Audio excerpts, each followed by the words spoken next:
有這麼一個角色，距離上線已經1年了，但這個角色從發布第一條預告開始就保有爭議，國內外網友可以說是把能想到的角度都吐槽了一遍。那麼在火舞上線街霸6 1年之際，小圖謀斗膽來和大家一起回顧一下這個角色身邊的各色緋聞吧。現在正片開始前發個聲明，視頻內容沒有針對到具體的人，視頻本意也不會上升到職業選手，話題都是我1年來從耳邊聽到的吐槽集合。然後讓我借着火舞的名字，祝大家新的1年紅紅火火，大吉大利！各位哥老倌兒把茶喝起，聽小图謀啊把旋龙门阵摆起哈。首先是自第一支預告片出來之後的面部爭議，可能圍繞在視頻的尾聲，火舞最後露臉的畫面。我們得實話實說，不知火舞最開始的顏值確實有點路人了。畢竟我火舞大人可是隔壁人氣 top 級別，常常拿來和春麗做比較的夢中情人吶。結果這一張臉一下來，有人吐槽做的不好看啊，也是情理之中了。那麼我想問一問大家啊，現在火舞的顏值你們能打幾分呢？我自己倒是對這個角色的面部沒有那麼在意，唯一讓我難以忘懷的是第一次見到服裝3時候的震撼，就和我第一次看到浩媽一樣，下巴合不攏嘴，直呼危險吶！畫面啊不敢多放了，即便是官方內容，曾經我視頻發到某站和某書也給我狠狠限流，至今我都覺得對不起大家。說回顏值的話，我覺得放在現在疑似調整後的樣子還是十分能打的，但這個話題正是圍繞不知火舞展開的第一個爭議。那麼上線遊戲之後，另一個不痛不癢的話題又開始了，並且你能在很多的視頻評論裡見到他們，至今我相信仍然還有許多人都在討論這個話題，就是這個女角色的姓名。其實我在寫這篇文案的時候，最開始是把她的全名都加上了的，但是我從一開篇開始啊，就只說火舞2字呢，也算是我扔出的一個引誘彈。我相信有海量的玩家都知道這個女人的姓與名，哪怕有人不知道啊，也能通過先導預告中的字幕輕而易舉的了解到這個女人的姓氏，也就是預告片尾中的台詞兒，歡迎來到不知火之地。我並不會因為海量的彈幕評論都在發這個女人的姓不知火名舞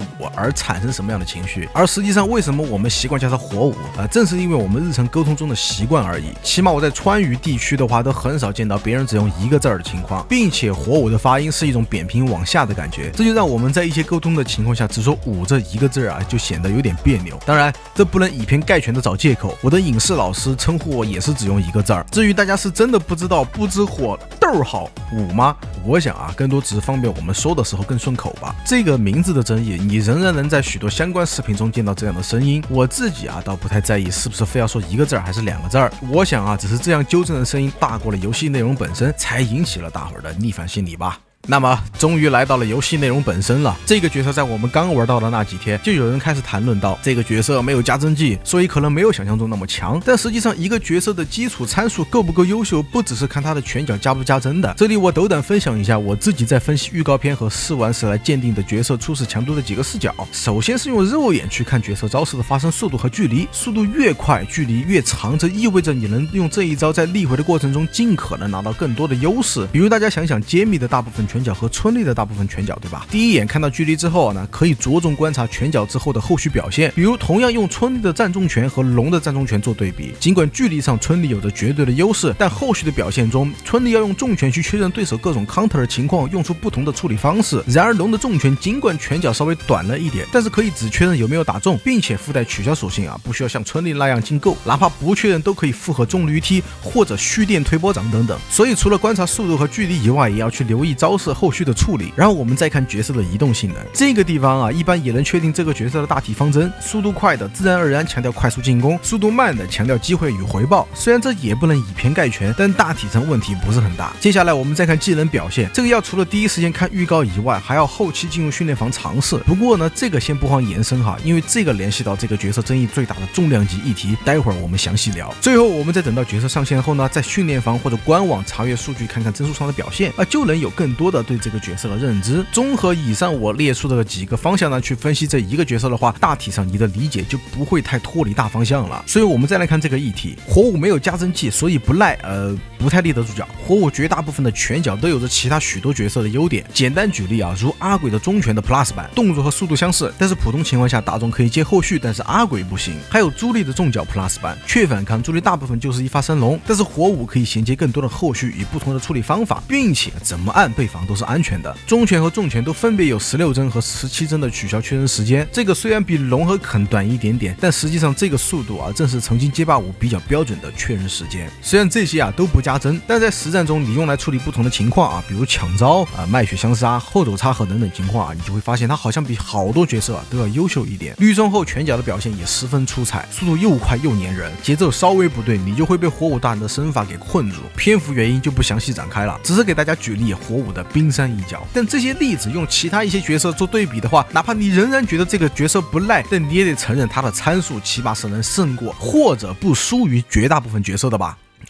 但是現在我們只是說了拳腳的一部分，還有剛才說詳細展開的扇子我們還沒有提到。這一招才是真正的罪魁禍首，前面的爭議都是前菜。什麼叫做為了一碟醋包了一盤饺子？我這是為了這頓餃子專門去買的醋。扇子控场能力的神，無數玩家苦命哀嚎的恐怖陰影。很難想象就因為一個扇子會彈跳一次的特性就能讓他在上線及統治街霸整個職業與普通玩家的戰場，而且經過了幾個版本所謂的削弱後也無法撼动許多玩家對他的評價。我還是簡單舉幾個例子。首先，作為飛行道具，普通版蓄力也能實現扇子回彈的效果，并且不同版本回彈的高度也不同。在沒有觸發防禦特效之前，一般情況下我們都不太容易分辨最終的高度是多少。不蓄力也能搭配中拳重拳的連防效果，在稍微遠一點的位置下使用，幾乎等於白嫖對手半個綠槽。通俗一點的說，就是力回摸獎，隨機抽取對手綠槽，并且可以利用倒地或者遠距離實現一個可以無視力回節奏的波盾。但要說是無視力回節奏，OD 扇子才是真正的罪魁禍首。從5代末期的改动開始，再到6代強化版飛行道具可以直接无視掉普通版飛行道具的判定，這就使得火舞在扔出 OD 扇之後，對手只要不用 OD 的飛行道具做抵消，那麼他就可以直接跳過力回階段展開博弈。常見的包括不限於綠衝附加拳腳和卡時間的頭，即便你只是大大方方的往前走，对手也會因為扇子的判定被動的讓出力回的空間。所以就是說你保底用2個氣兒都能拿到力回空間的優勢。那麼一定會有人說，現在火舞的扇子都被砍過了，而且現在都有明確的對策，怎麼還有博主在聊這個呀？